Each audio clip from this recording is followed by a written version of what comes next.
Good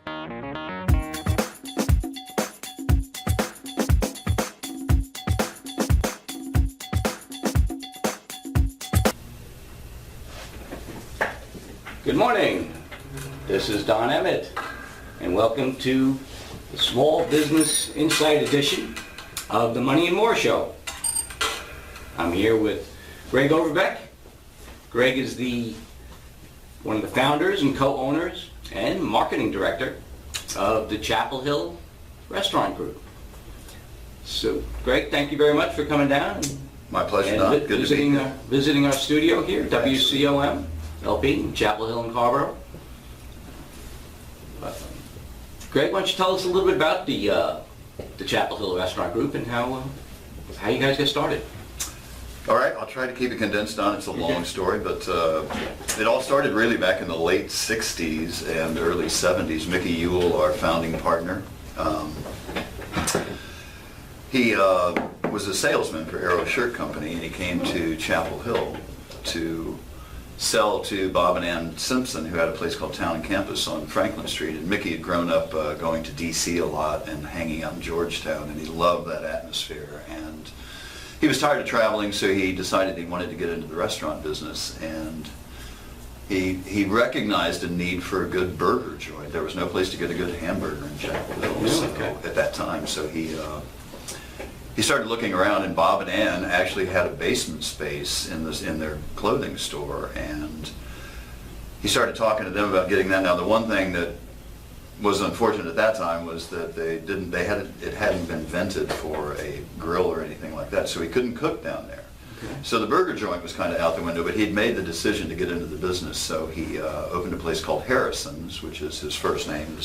Mickey is a nickname. Okay. So he was Harrison J. Ewell, and he opened Harrison's, and it was kind of a fern and brass kind of place, but Mickey hit it at exact, things are cyclical in history, and when I used to come to Chapel Hill in the late 60s, and it was very bohemian, and a lot of counterculture stuff, and that was starting to swing back to the fraternity, sorority kind of thing. Preppy. Yeah, real preppy, and Mickey hit that at exactly the right time. He opened Harrison's, and he served cold dishes, mostly salads and sandwiches. He went into business with his cousin Craig Joy, and Craig cooked a little bit of stuff at home and then brought it in. So it was a big success. And then the corner location where Spanky's is, used to be a Mayberry ice cream store, and it had closed down. And believe it or not, that corner sat there for several months without anyone grabbing it. And Mickey thought that would be the perfect place to do the burger joint. So he modeled it after Clyde's in D.C., which is a famous old restaurant in D.C. They had chili and great burgers and deli sandwiches and crepes at night, London broil. He opened it, and beer and wine back then, no liquor by the drink, but it was a huge success right off the bat. And he went with the same kind of theme, dark wood, brass, big success. And in the meantime, I was going to Carolina and having a wonderful time attending the university. And when I graduated, I was a business major, but I knew the one thing I didn't want to do was get into corporate business, 9 to 5. So I took a job with a friend of mine doing carpentry and building stuff, and I needed a second job because I needed more money to support my lifestyle, if you want to call it that. So I got a job bussing tables at Spanky's, and within a couple of weeks I realized that I could A, make more money, and B, have a lot more fun working in the restaurant business than I was pounding nails. So molding your professional and social life together to some extent. At that time, the social life was a big part of it, without a doubt. So I started working at Spanky's full time, and I bussed tables for a week or two, and then one night a waiter didn't show up, so I put on a bow tie, and my second table was actually Mickey and his wife, and he looked up at me and said, "Who are you?" Because he hadn't even seen me around the restaurant because I'd been there such a short time. But I enjoyed waiting tables, and I bartended a little bit, and one day the cook didn't show up, and I'd been a pretty good cook in college, and my mom was a good cook, so I said, I think I can do that, and I ended up then getting into the kitchen a little bit, and then I got into management and did that for a while, and I met Pete Dorrance, started working there, who's one of my partners now, and we hit it off immediately. So He had a friend up in Connecticut that he had worked with, a childhood friend, and the two of them hung out, and Kenny came down to visit, so he loved Chapel Hill, and the three of us worked at Spanky's and ran Spanky's together, and we started looking around for something to do. We wanted to do our own place, so Mickey knew that, and he had been approached about the building where Squids is, and that used to be a Sonny's Barbecue. Okay. That was open a little less than 6 months, and that building had been sitting there for about a year. For our out-of-town listeners or viewers, so Spanky's is right on Franklin Street. Right on the corner, yeah. Right in Columbia, the kind of the Main intersection. The main intersection entry of the University of North Carolina at Chapel Hill. When you see those spots during the basketball game or football game, that's typically where they're shooting from. That's right. They have a camera actually at top of the hill across the street, and a lot of times on the basketball games in particular, they'll show Spanky's from that view. But Squids is down near University Mall, and that was a Sonny's Barbecue, and we knew we wanted to do a seafood place. So Mickey came to us and said, look, I can get the financing together, I've got the location.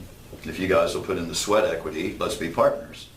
And because he took the majority of the risk, he got 52%, the three of us got 16%. And we did a lot of legwork. We went up to Boston, we found our sources for seafood. I was from the South more, so I wanted to do more of a fish camp kind of thing. And Pete and Kenny were from the North, so they were thinking, lobster, broiled scrod, clam chowder. Illegal seafood kind of thing. Exactly. So, and that was one of the places where we visited, and Pete actually went to a workshop up there to learn about handling seafood. So we meshed those two, and we had a mesquite grill back in those days, but we wanted to do a wood-fired grill. So Squids was a huge success from day one. I mean, we opened the doors and we had a line out the door that night, and it didn't stop. And that's the time frame is this mid-70s? We opened, we've been at Spanky's. We did that for a long time. I went down to Lumberton for a while and helped a guy open a restaurant down there. Mickey was involved in that a little bit. And I traveled some, but I'd always come back to Spanky's, and Pete and Kenny and I we had kind of a loose coalition there, and we ran the place, and it all worked out. But this was '84, I think, when we finally got it together to say, okay, we need to do something of our own. So we got the building at Squids, and we did our research, and we opened, and then Pete and Kenny and I, we basically lived there for 2 years. I mean, we came in every morning and we closed up every night, but that really enabled us to make sure it was a very tight and good organization, and well run and consistent, which is very, very important in our business. And in the meantime, Mickey had time. He still had Spanky's on his own. We weren't involved in Spanky's anymore, but he was still traveling up to DC and visiting Georgetown. He loved shopping up there, and he loved going up there just to visit. And he saw a place that had a wood-burning pizza oven and made their own pasta, and he came back and said this would work in Chapel Hill. So that's where the idea for 411 came from. 411 West Italian Cafe is one of our other restaurants in Chapel Hill. And we went in together again in the same deal, and once again, when we opened, it was a very, very big success. It just, went over very well, and Squids had continued to chug along. So we were really getting our feet established.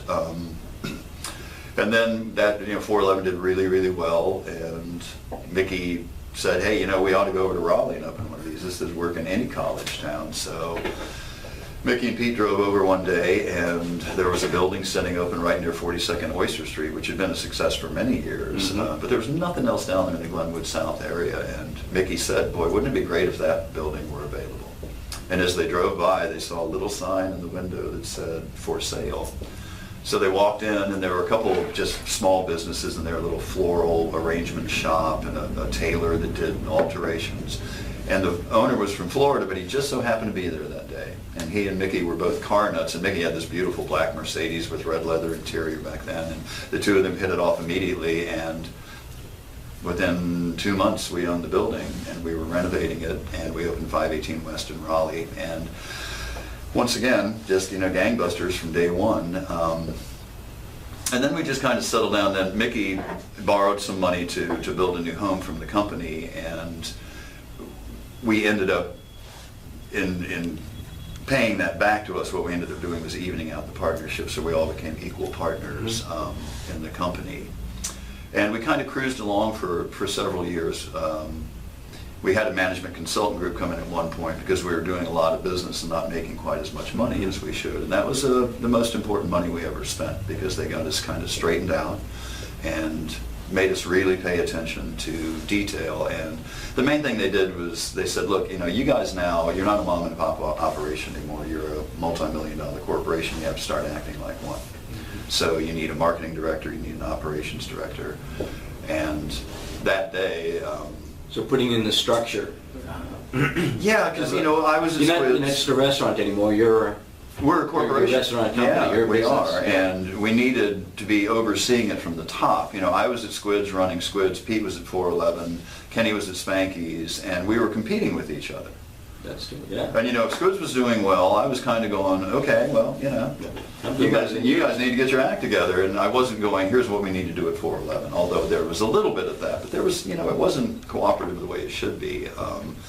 And we hired these guys for $60,000 for 5 weeks for their info and their professional guidance. Big dough, quite a leap. Big dough for back then, it really was. A leap of faith that you... Yeah, it really was, and it was scary, but we did have the right at the end of the first day, or the second day, or the third day to end the contract. So we met with them the first morning, and it was really great. You know, we got some stuff out in the open, and we listened to the guy, and that morning we started laughing again, and we got enthusiastic again. I became the marketing director, Pete became the operations director. That afternoon we broke off into our separate things, and I lost the enthusiasm.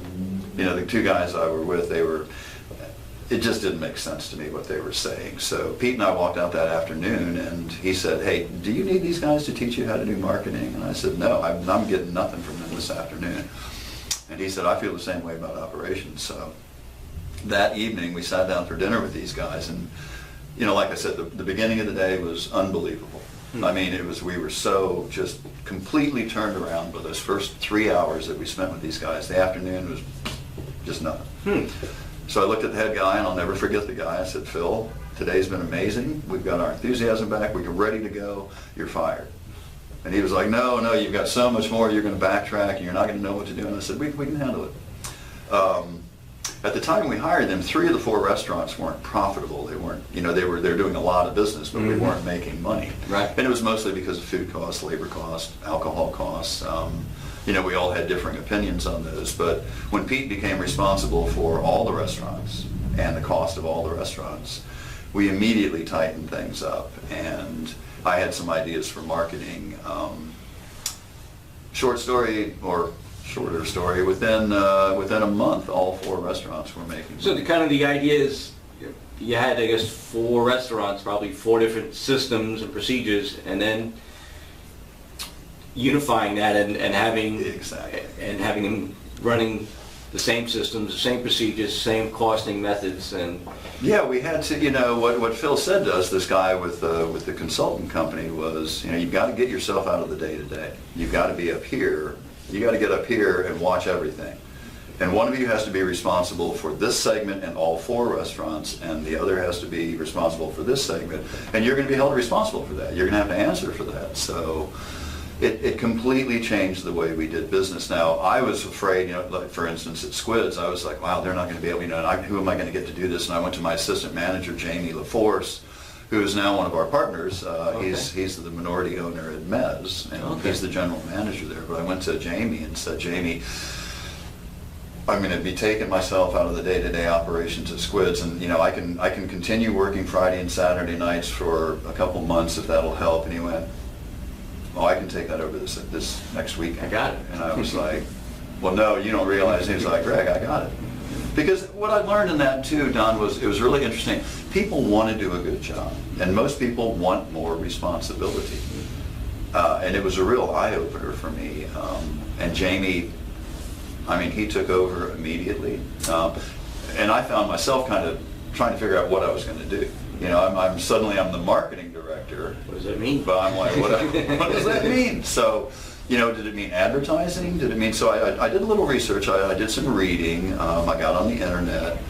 And we had Did hired. you pull down some of those old textbooks from No. Carolina that were No, on I the did shelf? not. No, I did not. I didn't even think of that. But the real interesting thing, we had hired, Mickey had hired a woman for 1 year that as a marketing director, and we weren't real happy with the results of that. But she did give me a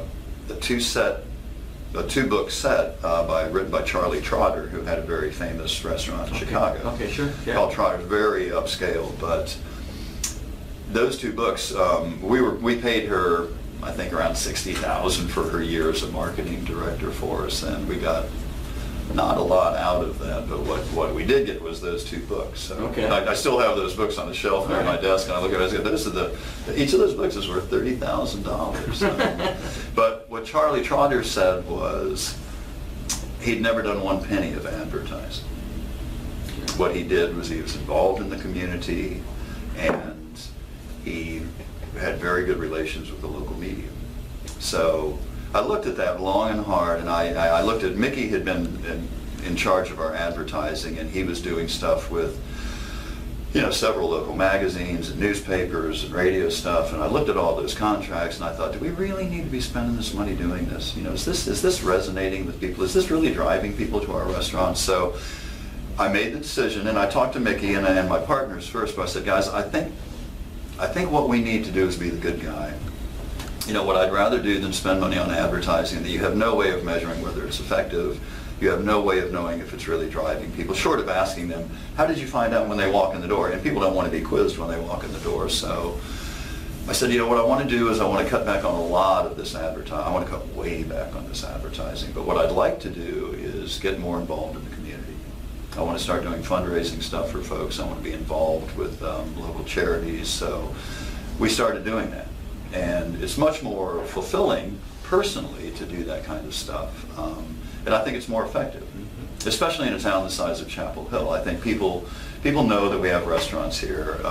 We want to do the things like, helping raise money for the Public School Foundation or the Arts Center or the YMCA or the Mia Hamm Foundation. And it's kind of a double whammy, doubling down is in you and your partners. It's a great place to live. Probably live here. Yeah, absolutely. This is your community. Right. You live here. Your kids go to school here, and your business is here. So it just Absolutely. makes a lot of sense to. And I can't tell raising you all the boats. Yeah, I can't tell you how often I've been at events or things, and someone will come up and say, "Hey, thanks for what you guys do for the Public School Foundation," or "Thanks for what you do for the SECU House," or the YMCA or the Arts Center. All these things we're involved in that we love doing. So, who knows if that's the reason our restaurant? I think our restaurants are well run. I think we have wonderful people that work for us. We started dealing with local farmers. The local movement has been really, and it's never going to go away. I think that's set. That's what restaurants will do from now on. But I started doing that back in 1978. Wow. I talked to local farmers then, and it wasn't so much because I was trying to do a sustainable thing or support the local economy. I just wanted to get the best produce I could get. So I talked to some local farmers and got tomatoes from them. Particularly, my dad was famous for his tomatoes. By the end of the summer, he had to get on a ladder to pick the tomatoes because he had this system that they grew up. But he gave tomatoes to everybody in the neighborhood. So I was spoiled and used to getting great tomatoes. And when we would get in these boxes of greenhouse tomatoes in the middle of the summer at Spanky's, I'd be like, really? So I found a farmer and said, hey, can you raise some tomatoes for us? So that's how we started getting involved in the local thing. And of course that's, expanded exponentially. So, what percentage would you say of your, procurement in the summertime, our produce is probably 75% local stuff. If you're not talking about carrots and onions and potatoes, because we're still getting that kind of stuff. Anything you buy in bulk like that you use every day. Yeah. There aren't local farmers that are supplying you with that. Sometimes we do get local carrots, and sometimes we do get local potatoes and onions, but very seldom. So that's I think the next step that we need is some sort of farmer co-op where they can have a place where they can keep this stuff. Okay. But they can't grow it year-round. So, but to finish up with that, we kind of coasted for a while there, and we were pretty pleased with what we were doing. But we'd been approached by Greg Sanchez with Tri Properties about this property he was representing out in the RTP. And the woman that owned it really wanted to leave some sort of legacy. She didn't want to just have fast food joints and things like that. So he came to us and said, I got this location. Would you guys be interested in doing a 411, 518 kind of concept? Because he loved those restaurants and came to them all the time. So we went out there on a Friday night and drove around in the RTP, and there were tumbleweeds blowing around, and there wasn't one person in sight. And this is, we're in the 90s now? Yeah, we're in the 90s now, yeah. This was late 90s. Late 90s? Absolutely, or even into the 2000s. So the RTP, I think Mez has been open a decade now. So. Just bustling during the day, just unbelievable during the day, and at night, nobody lives there. They roll up the sidewalks, and it's... Yeah, and there's a reason the chains still haven't been out there, because there aren't enough rooftops. So, we looked at it and we said, no, Greg, thanks. And then he came back about a year later and said, hey, she'll come down on the price a little bit, but you guys interested? So we went out there again on a Saturday night, and it was like, oh my God, there's nobody out here. So we said no, and he came back 6 months later and said, okay, last chance. So we drove out there and we looked around, and during the day, and then we started going, God, this is in the middle of the triangle. It's a perfect place for people to meet. There are 10 hotels within a quarter-mile radius. We didn't do any market research. We've always just done things by gut feelings. I don't know if you're familiar with Life of Brian by Monty Python, but when we have meetings now, I swear this is true, we're making multi-million-dollar decisions and saying, okay, are we going to commit to buying this piece of property in the middle of the RTP where we have no idea if an upscale restaurant will work, and let's go big time and do a 10,000 square foot and put a banquet room upstairs. Are we going to do this? And that was our vote. If you remember the People's Liberation Front, or the Liberation Front of the People, is the way they voted was to put their fist up to the side of their head. So, no joke, we really would vote like that to say. So we all four voted, let's do it, and we opened Mez, and it was just a big success. It took a couple weeks before things really settled in. The first couple days were a little scary, but I think I lost, and I don't have a lot of weight to lose usually, but I lost 12 pounds in 2 weeks there because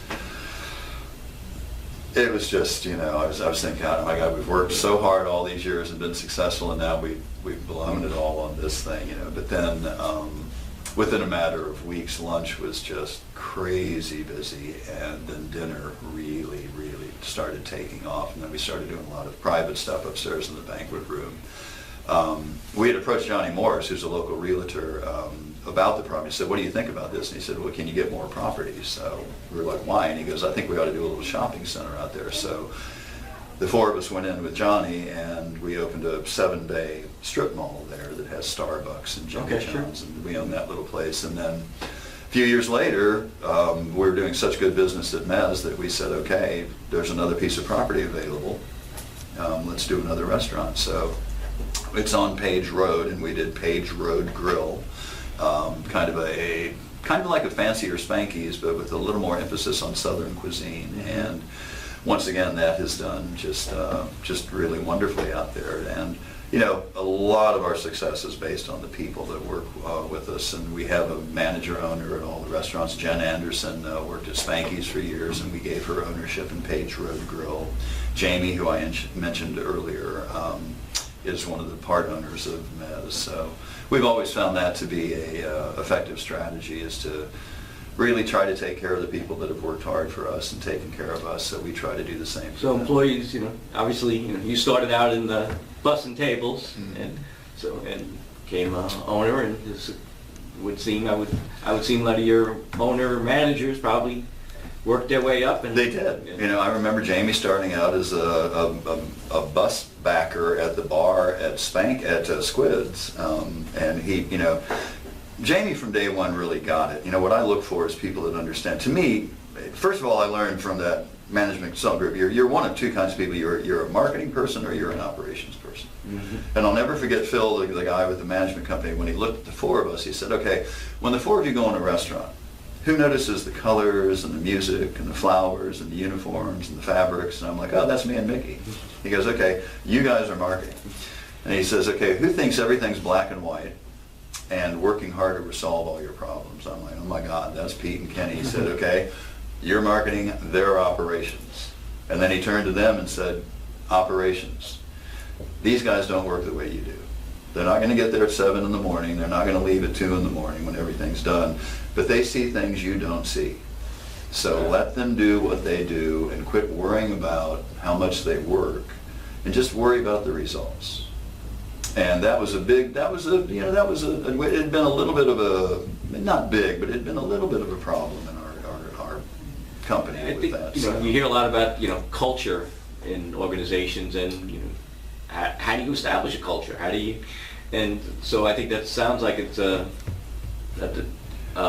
big dividing point that you understand people are different, got to manage differently, and duties are differently. And Well, I think what you have to do is you got to identify what people are good at. Yeah. I was good on the front of the house because I like meeting people and I'm very comfortable talking to people. Pete and Kenny would much rather be in the back of the house, and they'd much rather be in front of a computer. Now, they're both very adept at handling themselves socially, but they don't seek that out. Yeah. Mickey and I were much more social animals. We like to go out more and do stuff. We're just different kinds of people. But what you have to have is a respect for what the other person brings to the table. And I tell you, for the four of us to be in business as long as we have, which is now going back to, literally to the early 70s when the four of us started out working together. And then in 84 or so when we became, co-owners of the restaurant, there's been a lot of mutual respect there for a long time. I don't want to do what Pete does, and he's brilliant at what he does, and Kenny brings a whole different set of skills to the table. Mickey's the visionary guy, and I'm the marketing guy and the people person and the out front guy. So we all bring something different to the table, and it's important to recognize that. And then the next step is to respect that, and don't think that what you do is more important than what the other guy does. Well, Greg, I think we've covered about all the bases I wanted to get to. Anything you want to say or advice you want to give to a fledgling entrepreneur? Or? Well, just be sure you have a passion for what you're doing. I talk to people, a lot of people come into me and they're like, I'd love to be in the restaurant business. It looks like a lot of fun, and I'm like, okay, the first thing you have to do is realize it's a 362-day-a-year business. You're not closed on the weekends, you're not closed on the holidays. If you're open for lunch and dinner, and then if you have late night, you got employees coming in at 7 o'clock in the morning and not leaving until 3 in the morning. So insurance will eat you up. You got exposure and liabilities. It's a tough business, and it has the highest failure rate of any business in the country. But the reason for that is so many people get into it that don't know what they're getting into. Mm-hmm. So that would be my advice to any entrepreneur: is have a passion for what you're doing, but be sure you know what you're getting into. So really enjoyed talking to you, Don. It was a lot of fun. Greg, and how might someone, if they wanted to reach out to you, or for some community endeavors or fundraising, or how can they get in touch with you? It's Greg, G-R-E-G, Greg at ChapelHillRestaurantGroup.com. And I would suppose that ChapelHillRestaurantGroup.com would also be the website where you can get a It is. You can get a look at the different restaurants and their menus and see what works best for you. So. Sure is. And we hope to see all of you there. All right. Thanks again. This is Don Emmett from the Managing Director of Entrust Associates, signing off for this edition of the Small Business Insights. We're going to take a break, and we'll have more of the show in a moment. Thanks, I John. enjoyed it. You bet. Good stuff.